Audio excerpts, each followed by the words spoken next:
असल में इस वैक्सीन को अप्रूवल मिलने के बाद से ही इसका जो एफिकेसी रेट है वो लगातार कम होने लगा। पहले ये 100 से 95% हुआ, फिर 95 से 90% हुआ, बाद में 90 से 83% हो गया। और अब कई रिपोर्ट्स ऐसी हैं जो ये कहती हैं कि असल में फाइजर ने अपनी वैक्सीन के एफिकेसी रेट को लेकर दुनिया से झूठ बोला, क्योंकि जब कोई व्यक्ति इस वैक्सीन की सेकेंड डोज लगवाता है तब पहले महीने इस वैक्सीन का एफिकेसी रेट 88% होता है, लेकिन 4 महीनों के बाद यह वैक्सीन सिर्फ 47% ही प्रभावी रहती है और कोविड से लड़ ही नहीं पाती, और इसके साइड इफेक्ट्स भी बहुत ज्यादा है। हाल ही में न्यूजीलैंड में इस वैक्सीन को लगवाने के बाद एक 26 साल के लड़के की मौत हो गई थी। इसके अलावा मई 2022 में ब्रिटेन में 36 साल की एक महिला की भी ऐसे ही मौत हुई, और बाद में जब जांच हुई तो पता चला कि महिला ने अपनी मौत से सिर्फ 11 दिन पहले यही फाइजर वैक्सीन लगवाई थी। और ये कोई एक दो ऐसे मामले नहीं हैं, बल्कि ऐसे बहुत सारे मामले हैं पूरी दुनिया में, और इन्हीं को ध्यान में रखते हुए भारत सरकार ने फाइजर की वैक्सीन को मंजूरी नहीं दी थी। लेकिन तब हमारे देश के खास वर्ग ने, विपक्षी नेताओं ने सरकार की इसके लिए बहुत आलोचना की थी। फाइजर कंपनी ने अपनी वैक्सीन को लेकर दुनिया से जो झूठ बोला, उसकी कीमत आज उन तमाम देशों को चुकानी पड़ रही है जिन देशों ने इस वैक्सीन को यह सोचकर तुरंत मंजूरी दे दी थी कि यह वैक्सीन अमेरिका में बनी है, बहुत बड़ी कंपनी फाइजर ने बनाई है और इसका एफिकेसी रेट 100% है, तो यह सही ही होगी। लेकिन ऐसा हुआ नहीं, और आज इन्हीं देशों में कोविड की सबसे ज्यादा नए मामले आ रहे हैं। उदाहरण के लिए पिछले 28 दिनों में पूरी दुनिया में कोविड से सबसे ज्यादा 40 लाख लोग जापान में संक्रमित हुए हैं। वहां लगभग 10,000 लोगों की इससे मौत हो चुकी है।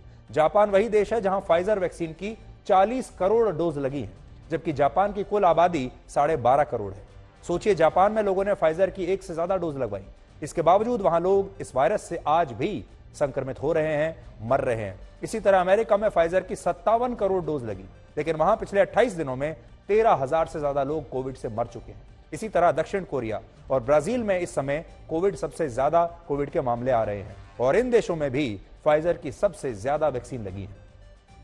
5 करोड़ की आबादी वाले दक्षिण कोरिया में 11 करोड़ और 21 करोड़ की आबादी वाले ब्राजील में 27 करोड़ डोज फाइजर की लगी थी, लेकिन यह वैक्सीन इन देशों के लोगों को कोविड से बचा नहीं पा रही। बड़ी बात यह है कि यह वैक्सीन दुनिया में लोगों की जान तो नहीं बचा रही, लेकिन इस वैक्सीन ने फाइजर कंपनी को लाखों करोड़ों रुपए का मुनाफा कमाकर एक तरह से अमर बना दिया। और इस बात को आप कुछ आंकड़ों से समझिए।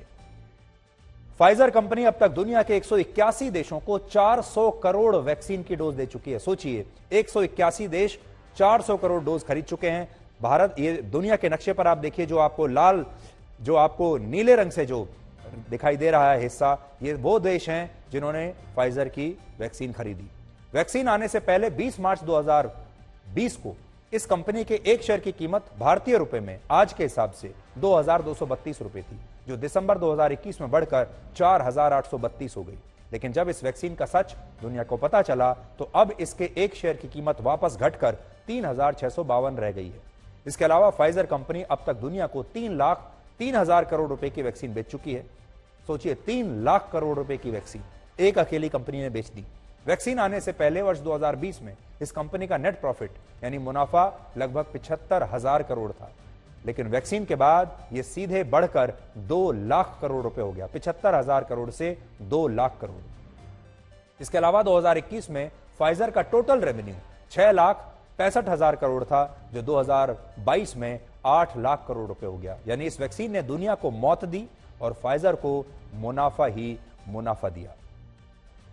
तो आज जो पॉइंट हम आपके सामने आज रख रहे हैं वो पॉइंट ये है कि कई बार जब आप अखबारों में पढ़ते हैं, मीडिया में पढ़ते हैं, न्यूज़ चैनल्स पर लगातार एक के बाद एक नेताओं के बयान सुनते हैं, इसके अलावा आपको सोशल मीडिया पर नेताओं के बयान सुनने को मिलते हैं, अखबारों में बड़े बड़े कॉलमिस्ट होते हैं जो अपने आप को एक्सपर्ट समझते हैं, वो तमाम लोग एक लॉबी बना लेते हैं और वो फिर उस मुसीबत की घड़ी में अपनी सरकार पर सवाल खड़े करना शुरू करते हैं और कहते हैं कि आपकी कोविड की नीति जो है वो गलत है।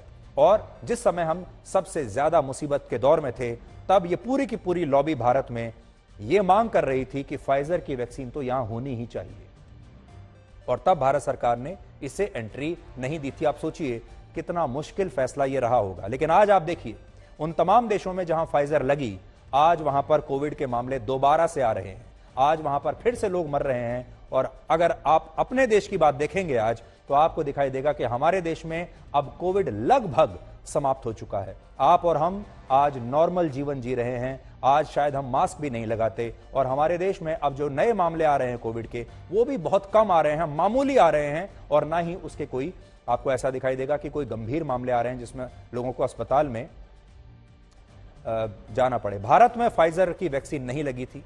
हमने अपने देश में बनी कोविशील्ड और कोवैक्सीन लगवाई और हमारे देश में प्रतिदिन अब 150 नए मामले भी कोविड के नहीं आ रहे हैं, जो कि शायद पूरी दुनिया में एक रिकॉर्ड होना चाहिए। इसलिए आज आपको यह कहना चाहेंगे, आप किस्मत वाले हैं कि आपने फाइजर नहीं लगवाई, और आप इसलिए नहीं लगवाई, आप इसलिए किस्मत वाले हैं क्योंकि आपकी सरकार ने फाइजर के लिए यहां के दरवाजे बंद कर दिए थे, जो कि दुनिया के बड़े बड़े देशों की सरकारें नहीं कर पाई।